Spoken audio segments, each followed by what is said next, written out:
Hi guys, it's story time. So yun, kagabi, nasa ENC Tourist Inn kami. Kibali dalawang branches sila, nasa Ayungin at saka sa Dumaguete City mismo. So umalis kami ng ENC Tourist Inn sa Ayungin, 11 in the evening, heading to Dumaguete City para sasakay ng Roro, patawid sa Dapitan. But unfortunately, delay ang Roro. Instead na 2 o'clock aalis, nakaalis kami ng 4:16 in the morning. Grabing delay, no?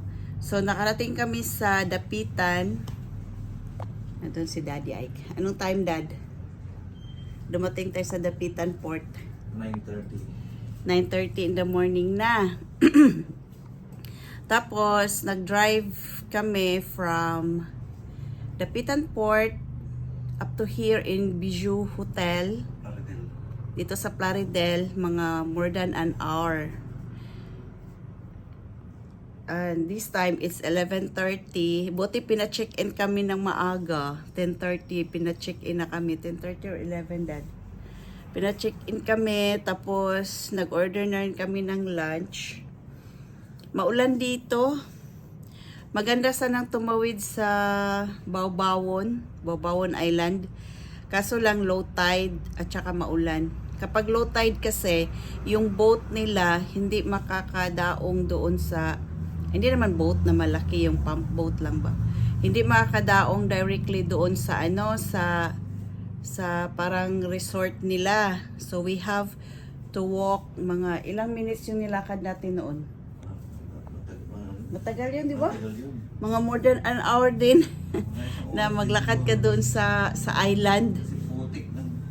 Putik, tapos dadaan pa doon sa mga damo-damo and everything. Though it's fun and adventure, pero sa kalagayan namin ngayon parang mahirap. Anyway guys, so we'll be staying here in Bijou for overnight. And then bukas, babiyahin na kami to our home. So, we're closer to home na. Na-miss ko ng aking mga girls, ang aking mga pets, the home, everything. We'll enjoy muna here and update you later. Bye-bye!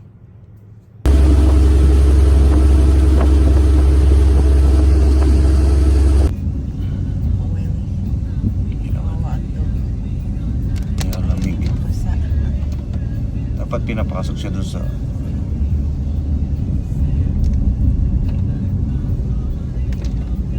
Maulan talaga ngayon.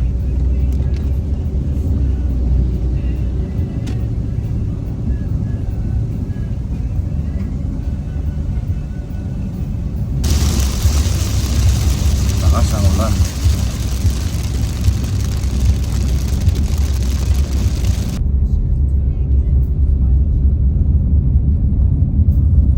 In 200 meters at the roundabout, continue straight onto Dipolog, Moraqueta National Road, Dipolog, Polanco, Moraqueta Road. Dipolog daw. Ang Dipolog, Dipolog.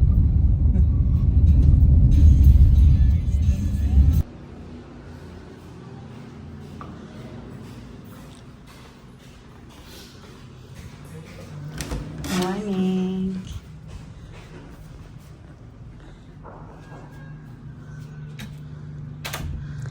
So, dito na kami sa Bijou Hotel.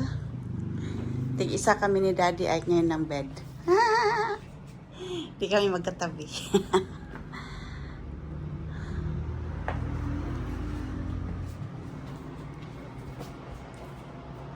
Ayan.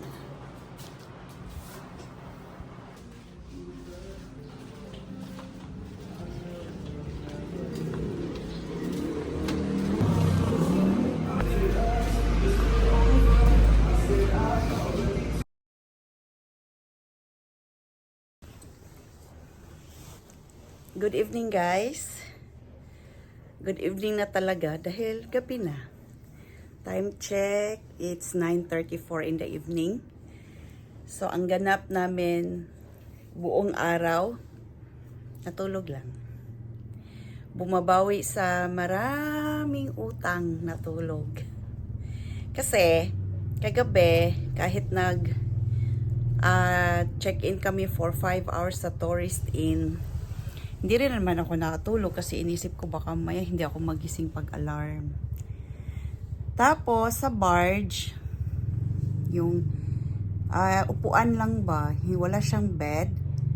Tapos yung upuan is, i-describe mo nga daddy yung upuan nila. Ano to? Normal na upuan, parang bus. Hindi may ano.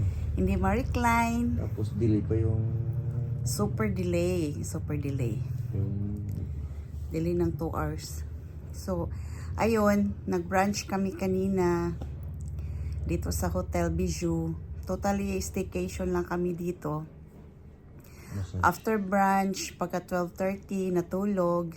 Tapos, pagkagising, as in like, nagising kami ng 4 o'clock na dad, no? Mga ito, 4:30 na siguro. So, bawing-bawi ng tulog. Nagkape. Nagkape. Tapos, Massage. yung massage na pinabook namin ng 6:30. So, nagpa-massage kami ng 6:30. Nag-dinner pagka 8:15, 8, something like that. Tapos ito, chill. Meron palang ano dad? Biyahe na naman mo. Oo, biyahe na naman bukas. Meron palang light ferry na merong bed. So, yung sinakyan namin is fast cat. Pero yung light ferry na 1 o'clock, meron siyang bed, pero sabi ni Daddy Ike, open lang pala siya, hindi aircon. So, parang pangit din, nakahiga ka nga. Tapos, malamig ang panahon ngayon dahil maulan. Parang nakakasipon din So, naisip ko, okay lang din pala na nag-fast cut kami kahit nakaupo lang. Katulog din naman. Nakatulog kahit papano. Pero nung nandito na sa Bijou, ang sarap talaga ng tulog ko, guys. Sinahigo. Si Daddy panagising kasi naghihilik daw ako at nagsasalita na. Anyway, I will say good night for now. And then tomorrow, update ko na naman kayo sa aming on the road adventure.